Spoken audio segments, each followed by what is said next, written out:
Praise lord, హల్లెలూయా. దేవుడి నామానికే మహిమ, ఘనత, ప్రభావం కలుగును గాక. పరిశుద్ధుడు, సర్వశక్తిమంతుడు మనకి తోడుగా ఉండను గాక. ఆయన కృప నిరంతరము కూడా మనతో ఉండను గాక.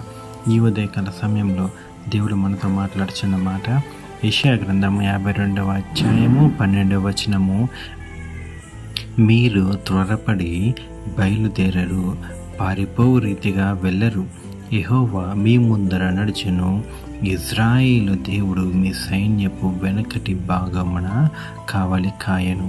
ఆమేన్, హల్లెలూయా. చూడండి, ఇక్కడ ఏమంటున్నాడంటే యుద్ధ సన్నాహంలో గురించి చెప్తున్నాడు.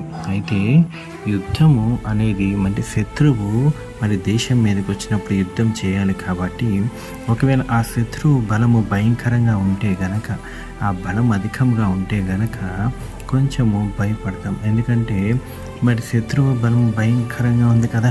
అంటే ఇప్పుడు నీకు ఉన్న సమస్య చాలా భయంకరంగా ఉంది, నీకున్న బాధ చాలా భయంకరంగా ఉంది, నువ్వు పడుతున్న వేదన చాలా పెద్దదిగా ఉన్నది.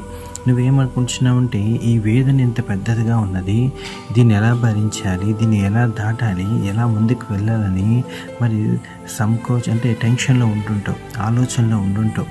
కానీ దేవుడు అంటున్నాడు త్వరపడి బయలుదేరరు అంటున్నాడు. అంటే త్వరపడి బయలుదేరరు అంటే చూడండి, మనకి ఎందుకులే ఈ శ్రమలు, మనం ఎందుకు పడాలి బాధలు, ఏదో చేద్దాంలే అని తొందరపడి నిర్ణయాలు మీరు తీసుకోవద్దు, అలాగే మీరు తీసుకోరు అంటున్నాడు దేవుడు.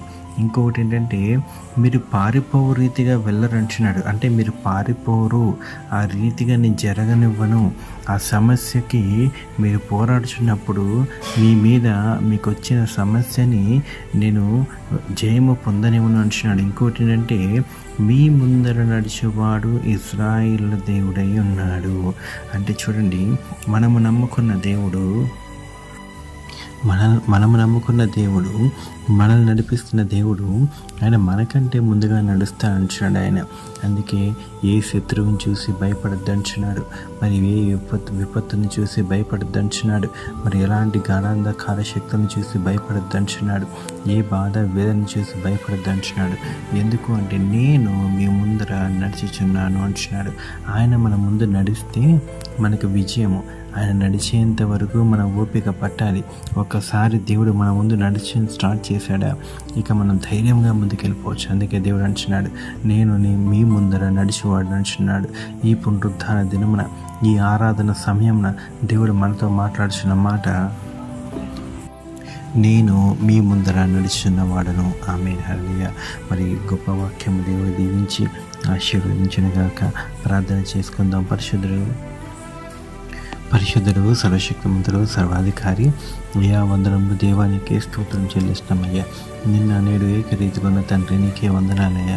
అవునయ్యా, నీవు మా ముందు నడిస్తే నా పరమ తండ్రి, అయ్యా మేము భయపడం, జడియం నా పరమ తండ్రి. నీవు మా ముందు నడవగా ఎర్ర సముద్రాలు సైతం నా పరమ తండ్రి అయ్యా 2 పాయలుగా అయిపోతాయి నా పరమ తండ్రి. నీవు మా ముందు నడుచుగా యోర్దాను నది ప్రవాహము అడ్డుకట్ట వేయబడుచుంది నా పరమ తండ్రి. నీవు మా ముందు నడుచుగా ఎరుకో కోట గోడలు కూడా కుప్పకూలిపోచ్చినాయి నా పరమ తండ్రి. అయ్యా ఈ ఉదయకాల సమయంలో పునరుద్ధాన దినమున నా పరమ తండ్రి, మీరు మా ముందు నడవండి.